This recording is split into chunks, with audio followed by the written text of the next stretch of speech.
IP university में अगर admission लेना है तो इनका आईपीयूसीटी एग्जाम आपको देना होगा, जो कि मई में कंडक्ट होता है। इसके लिए हमारे पास आज की डेट में 90 डेज अवेलेबल है। ऐसे में स्टूडेंट जिन्होंने ड्रॉप लिया और जो स्टूडेंट इस साल अप्लाई करने वाले हैं सेशन में, उन स्टूडेंट्स को एक प्रिपरेशन की स्ट्रेटेजी की जरूरत है कि किस तरीके से आपको टाइम मैनेजमेंट करना है, क्या मिस्टेक्स अवॉइड करनी है, कौन से सेक्शन पर फोकस करना है, किस तरीके से वेटेज मैनेज करना है। ये सारी चीजें आप लोगों के माइंड में चल रही होगी। तो अगर आप इसकी प्रिपरेशन कर रहे हैं तो इस वीडियो को लास्ट तक देखना, क्योंकि मैं आप लोगों को बहुत सारे इंपॉर्टेंट पॉइंट्स बताने वाला हूं जो कि हर साल स्टूडेंट मिस्टेक कर जाते हैं। तो बिना टाइम वेस्ट करे जल्दी स्टार्ट करते हैं हमारा ये वीडियो। तो देखिए, इस प्रिपरेशन की स्ट्रेटेजी को बनाने का एक रीजन ये है कि बहुत सारे स्टूडेंट जो ये सोच के चलते हैं कि हमारे पास तो अभी बहुत सारा टाइम अवेलेबल है, हम तो कभी भी तैयारी कर लेंगे। उन स्टूडेंट्स के लिए खासतौर पर वीडियो, क्योंकि टाइम खत्म होते देर नहीं लगता और धीरे धीरे करके आपके पास लास्ट में जाके सिर्फ 1 महीना रह जाएगा और उस टाइम पे चीजें बैलेंस करना बहुत डिफिकल्ट हो जाता है। तो ये बिल्कुल राइट अप्रोच है। अगर आपको पता चल रहा है इस वीडियो को देखने के बाद कि 90 डेज रह गए हैं तो उसकी स्ट्रेटेजी बनाना शुरू कर दो। अब इस वीडियो के अंदर मैं सभी कॉमन एंट्रेंस एग्जाम को लेकर बात करने वाला हूं, क्योंकि मैं पहले ही आपके लिए बहुत सारी वीडियो बना चुका हूं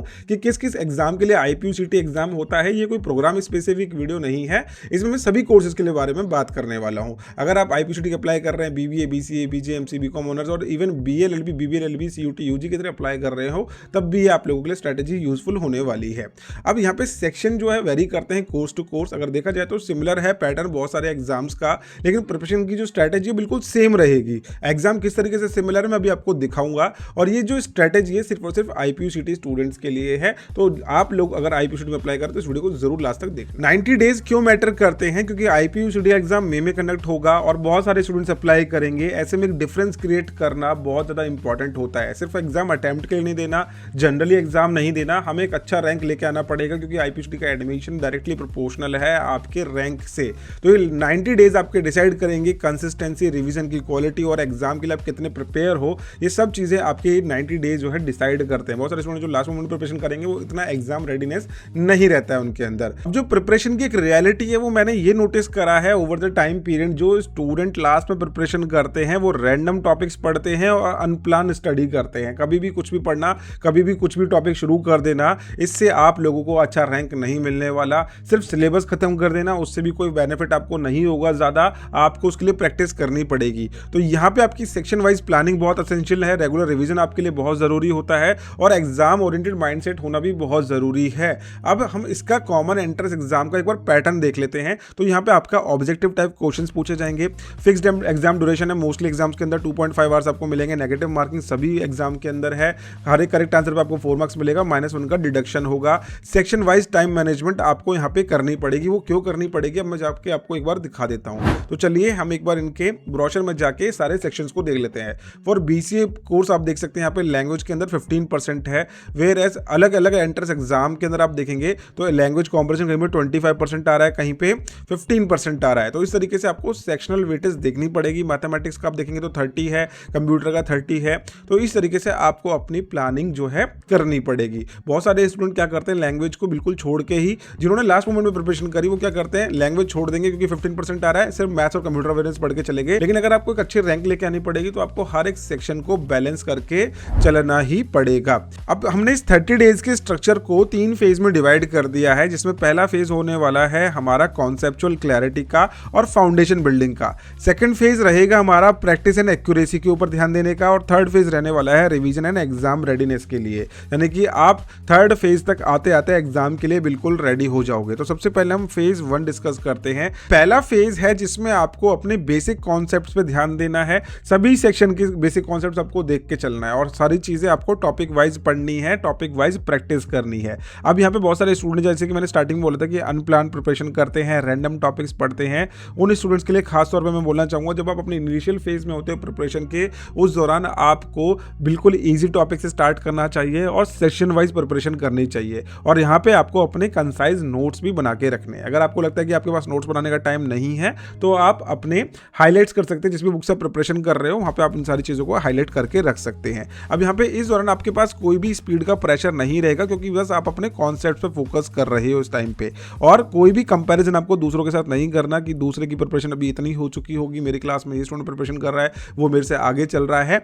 आपको सबसे पहले फाउंडेशन पे ध्यान देना है। अगर आपकी फाउंडेशन अच्छी हुई तो आगे जाके आप और ज़्यादा अच्छी स्पीड में अपने प्रैक्टिस स्टार्ट कर पाएंगे, आपको कॉन्फिडेंस आएगा। लेकिन आपको दूसरों को देख के कंपैरिजन करना शुरू करा तो यहाँ पे आपकी खुद की प्रिपरेशन भी हैम्पर हो जाएगी। अब फेज 2 है हमारा प्रैक्टिस एंड एक्यूरेसी का फेज। जब आपने अपने सारे कॉन्सेप्ट्स को गो थ्रू कर लिया, उसके बाद आपको डेली एमसीक्यू प्रैक्टिस करनी है, और ये बहुत ज़्यादा इंपॉर्टेंट होता है। लास्ट तक स्टूडेंट सिर्फ स्टडी में ही रहते हैं, कॉन्सेप्ट्स में लगे रहते हैं, और जब एग्जाम का टाइम आता है और उस टाइम पे जाके स्टूडेंट ब्लैंक हो जाते हैं, क्योंकि उन्होंने प्रैक्टिस तो करी नहीं, उन्होंने मॉक टेस्ट पे ध्यान नहीं दिया।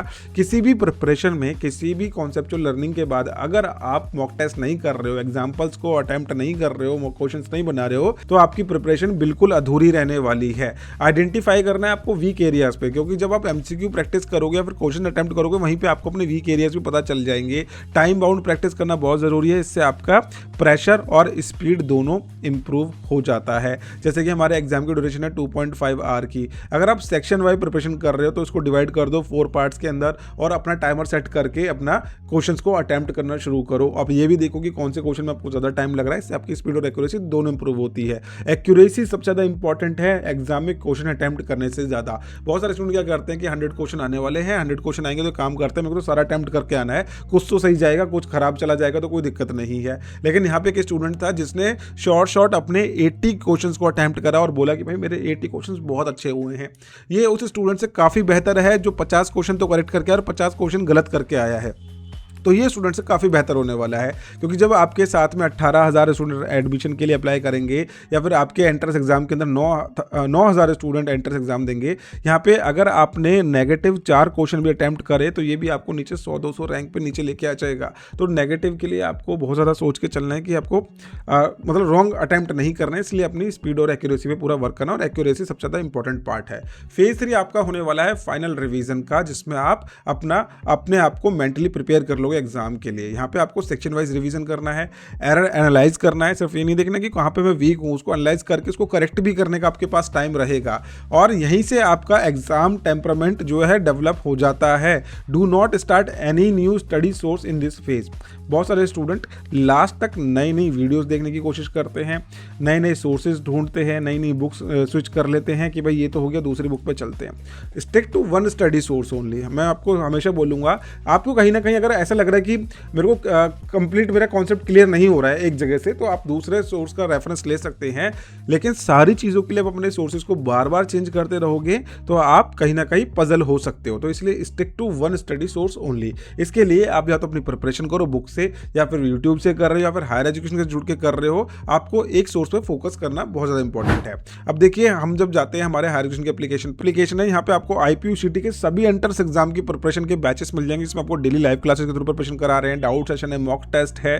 साथ में अगर आप चाहते हैं कि रिकॉर्डेड बैच चाहते हैं तो रिकॉर्डेड बैच भी अवेलेबल है। बहुत सारे स्टूडेंट कहते हैं कि हमें सर रिकॉर्डेड बैच चाहिए, तो उनके लिए हमारे जो कोर्सेज की प्राइस है वो बहुत अलग है। जिनको लाइव क्लासेस चाहिए वो हमारे लाइव बैचेस में जुड़ सकते हैं। अब जैसे यहाँ पे आप क्लिक करते हैं BC कोर्स के ऊपर, यहाँ पे आपको आज के डेट में डिस्काउंट भी मिल रहा है। जैसे आप स्कॉलरशिप के लिए अप्लाई करेंगे यहाँ पे, तो EEP 2026 आप अप्लाई करेंगे तो 8419 में आपका कंप्लीट कोर्स हो जाएगा। टिल द एंट्रेंस एग्जाम आपके पास इसकी एक्सेस रहने वाली है। आप इसके लिए बुक्स परचेज करना चाहते हो तो हायर एजुकेशन के ऐप पे जाओगे, यहाँ पे आपको प्रिपरेशन बुक्स मिल जाएंगी, जहाँ से आप अपनी बुक्स ऑर्डर कर सकते हैं। 3 to 4 डेज में आपके घर पे बुक पहुंच जाएगी। BCA के लिए, BBA के लिए, MBA, इन सभी कोर्सेज के लिए हमारे पास बुक्स अवेलेबल है। यहाँ से आप परचेज करके अपनी बुक्स ऑर्डर कर सकते हैं। इन केस अगर आपको एडमिशन के लिए गाइडेंस चाहिए, आपको प्रिपरेशन में हमसे स्ट्रैटेजी समझनी है और अच्छे से हमारे से गाइडेंस लेनी है, तो ये एडमिशन सपोर्ट का फॉर्म आपको डिस्क्रिप्शन मिल जाएगा। इसको फिल करके आप हमारे साथ कनेक्ट कर सकते हैं। फाइन, तो आपको देखिए एक सोर्स पे तो टिक के रहना पड़ेगा। अब चलते हैं आगे की तरफ। ये हमने 3 फेज समझ लिए। पहला फेज हुआ हमारा कॉन्सेप्ट का, दूसरा हुआ हमारी स्पीड एक्यूरेसी का, तीसरा हुआ हमारा रिवीजन का फेज। अब यहाँ पे डेली स्टडी फ्रेमवर्क भी काम करता है। आपको डेली किस तरीके से अपनी स्टडी प्लान करनी पड़ेगी। आपको इनिशियली जब आप फाउंडेशन पढ़ रहे होंगे तो आपको 2 से 3 घंटे अपना टाइम देना है। यानी कि जब अपने फेज 1 में होंगे तो फेज 1 में आपको स्टार्टिंग में तो मेहनत करनी पड़ेगी। 1 से 2 घंटे, 2 से 3 घंटे आपको कॉन्सेप्ट लर्निंग पे देने पड़ेंगे। कोई भी टॉपिक आपको मिनिमम 1.5 घंटा तो लेगा समझने में। इसके अलावा जब आप आगे जाके प्रैक्टिस मोड में आओगे, फेज 2 में आओगे, तो आपको 1 से 1.5 घंटा डेली प्रैक्टिस करनी है। और जब अपने फेज 3 में आओगे, रिवीजन में आओगे, तो डेली आप 30 मिनट्स का अपना जो है रूटीन रख सकते हैं। यानी कि डेली रूटीन अगर हम देखें तो 2 से 3 घंटा आपको कॉन्सेप्ट लर्निंग करनी है। फेज 2 में आपको यहाँ पे कॉन्सेप्ट लर्निंग के साथ में 1 से 1.5 घंटा प्रैक्टिस MCQ करनी है। उसके बाद में 30 मिनट आपको रिवीजन को देने हैं। ये आपके लास्ट 30 डेज की स्ट्रेटेजी हो सकती है। इनिशियली आपको 2 से 3 घंटे कॉन्सेप्ट लर्निंग पे तो डेली में देने ही पड़ेंगे। और बहुत इंपॉर्टेंट होती है कंसिस्टेंसी। आज 2 घंटे पढ़ रहे हो, 2 दिन के बाद 2 घंटे पढ़ रहे हो, उसमें डिफरेंस होता है। डेली 1 घंटा पढ़ रहे हो, उसमें भी डिफरेंस होता है। तो कंसिस्टेंसी यहाँ पे बहुत ज़्यादा इंपॉर्टेंट होती है। फिर यहाँ पे आती है आपकी रिवीजन की स्ट्रैटेजी, सबसे ज़्यादा इंपॉर्टेंट है। अगर आपने रिवीजन नहीं करा तो आपके ब्रेन के अंदर चीज़ें रिटेन नहीं रहेगी। तो what is not revised will not be retained. यहाँ पे आपको डेली रिवीजन करना है शॉर्ट नोट्स का, जो भी आपने पढ़ा है उनके शॉर्ट नोट्स बनाओ। अगर नहीं पढ़ा है तो ओवरव्यू कर लो पूरे पेजेस का कि आपने कहाँ से स्टार्ट करा था, कहाँ पे एंड करा। उसके बाद वीकली रिवीजन करो, स्टार्टिंग से लेके चैप्टर 1 से लेके लास्ट के चैप्टर तक का वीकली रिवीजन करना है, यानी कि एंटायर सेक्शन का आपको रिवीजन करना है वीकली।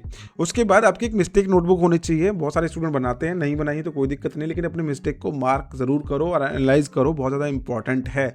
अब कॉमन स्टूडेंट जो मिस्टेक करते हैं वो क्या होता है, रेफरिंग टू मैनी बुक्स और वीडियोस। जैसे कि मैंने आपको बताया था कि बहुत ज़्यादा वीडियोस देखोगे, बहुत ज़्यादा बुक्स को रेफर करोगे अलग अलग, तो आपका ब्रेन पजल हो जाएगा। फ्रिक्वेंटली चेंजिंग स्ट्रैटेजी, आज कुछ स्ट्रैटेजी बनाइए, कल कुछ और स्ट्रैटेजी बनाएंगे तो आपको दिक्कत हो सकती है। मैं ये नहीं कहता कि मेरी स्ट्रैटेजी बहुत अच्छी है, आप अपनी स्ट्रैटेजी खुद बना सकते हैं, क्योंकि आपका डेली रूटीन क्या है वो मुझे नहीं पता है। आप कितना अपने एंट्रेंस एग्जाम की प्रिपरेशन पे दे रहे हैं, आप कितना फोकस्ड है अपने बोर्ड्स की प्रिपरेशन को लेके, आप ड्रॉपर है तो आपका डेली रूटीन क्या है, वो सब चीज़ें मुझे नहीं पता है। तो इट्स बेटर कि आप अपने लिए स्ट्रैटेजी खुद बनाएं। इस स्ट्रैटेजी को फॉलो करते हो तो मैंने आपको फेजेस बता दी कि फेज 1 में ये होना चाहिए, फेज 2 में होना चाहिए, फेज 3 में होना चाहिए। आप अपने हिसाब से सारी चीज़ें कर सकते हो। थिंग इज इसकी आपका जो डिसिप्लिन है और कंसिस्टेंसी यहाँ पे बहुत इंपॉर्टेंट होता है। आपने स्ट्रैटेजी बनाई, उसको फॉलो कितना करा। तो ये मैं बोलना चाह रहा हूँ कि ज़्यादा आपको स्ट्रैटेजीज नहीं बनानी है, बार बार चेंज नहीं करना है। स्टिक टू वन स्ट्रैटेजी और उसको फाइनल करके रखो। इग्नोरिंग रिवीजन, स्टूडेंट्स अपना आगे बढ़ रहे हैं लेकिन पीछे की चीज़ें भूलते जा रहे हैं तो कोई फायदा नहीं है। ऑब्वियसली ऐसा बहुत टाइम होता है जब हमारे पास ड्यूरेशन ज़्यादा होती है, यानी कि हमारे पास आज की डेट में 3 मंथ्स है, तो हो सकता है कि आने वाले टाइम में आपने जो आज पढ़ा होगा शायद वो उतने अच्छे से रिटेन ना रह पाए एग्जाम के टाइम पे। वो उस केस में होगा जब आप अपने रिवीजन नोट्स नहीं रखोगे या फिर ऑन टाइम रिवीजन नहीं करोगे, तो आपको दिक्कत हो सकती है। तो यहाँ पे आपके पास रिवीजन नोट्स होना बहुत ज़्यादा इंपॉर्टेंट है। तो रिवीजन को किसी भी स्टेज पे मत छोड़ना। चाहे आपने पर डे अपनी स्टडी करी, पूरे दिन का जो भी आपने पढ़ा है उसको रिवाइज जरूर करके रखना। बुक को तभी बंद करना जब आपने प्रॉपर रिवाइज कर लिया है। और panic during the last month, बहुत सारे स्टूडेंट पैनिक हो जाते हैं। अब लास्ट मंथ आ गया, अब किस तरीके से होगा, कैसे एग्जाम होगा। यहाँ पे आपका काम रहना बहुत ज़्यादा ज़रूरी है, अपने आप को शांत रखना बहुत ज़्यादा ज़रूरी है। अगर आपने सारी प्रिपरेशन कर ली है, उसको अच्छे से रिवाइज कर लो, फील कॉन्फिडेंट, और तभी चीज़ें हो सकती है। अगर एग्जाम को लेके आपने पहले से ही माइंडसेट बना लिया कि भाई मेरा तो ये छूट गया, मेरा तो वो रह गया, तो इससे क्या होगा कि जब आप एग्जाम में बैठोगे तो आपके माइंड में यही डर रहेगा कि यार वो चीज़ ना आ जाए जो मैंने नहीं पढ़ी है। तो डोंट थिंक अबाउट दैट, सिर्फ उस पर फोकस करो जो आपने पढ़ा है, उसको अच्छे से पढ़ो, उसको अच्छे से रिवाइज करो, उसमें अच्छे से प्रैक्टिस करके जाओ। डेफिनेटली आपका एग्जाम बहुत अच्छा होगा। अब इसकी प्रिपरेशन आप लोगों को करनी है, चाहे सेल्फ स्टडी करो, चाहे यूट्यूब से करो, चाहे हायर एजुकेशन के साथ जुड़ के करो, लेकिन इसकी प्रिपरेशन पे आपको ध्यान देना पड़ेगा, तभी आपको एक अच्छा रैंक मिलेगा। और मैं स्टूडेंट को हमेशा एडवाइस देता हूं कि अगर आप जल्दी स्टडी अपनी स्टार्ट कर रहे हो, आईपीसीटी को टारगेट कर रहे हो, जल्दी प्रिपरेशन स्टार्ट कर रहे हो, तो आपको डेफिनेटली बेनिफिट मिलेगी, एडवांटेज मिलेगी। बहुत सारे स्टूडेंट तो लास्ट मोमेंट में भी प्रिपरेशन करते हैं। हमारे पास हर साल ऐसे स्टूडेंट आते हैं जो 10 दिन पहले भी अपनी प्रिपरेशन स्टार्ट कर रहे होते हैं। तो जब आपको पता चल रहा है, टेक एडवांटेज, और आप कहीं ना कहीं यहाँ पे अपना एक डिफरेंस क्रिएट कर सकते हो। और देर किस बात की, कर दो अपनी प्रिपरेशन स्टार्ट। और आईपीयूसीटी के एंट्रेंस एग्जाम की प्रिपरेशन के लिए, इसके एडमिशन की गाइडेंस के लिए पेज को फॉलो कर लो, चैनल को सब्सक्राइब कर लो, ताकि आप लोगों को ऑन टाइम सारी इन्फॉर्मेशन मिलती रहे। और अगर आप जिस भी कोर्स में अप्लाई करने उसकी स्ट्रैटेजी समझना चाहते हो, उसके सेक्शंस को और ज्यादा डिटेल में समझना चाहते हो, तो कमेंट सेक्शन में अपना कोर्स जरूर मेंशन कर देना। सो मिलते हैं नेक्स्ट वीडियो में इसी तरीके के एजुकेशनल कंटेंट के साथ। Bye bye, take care, thank you so much.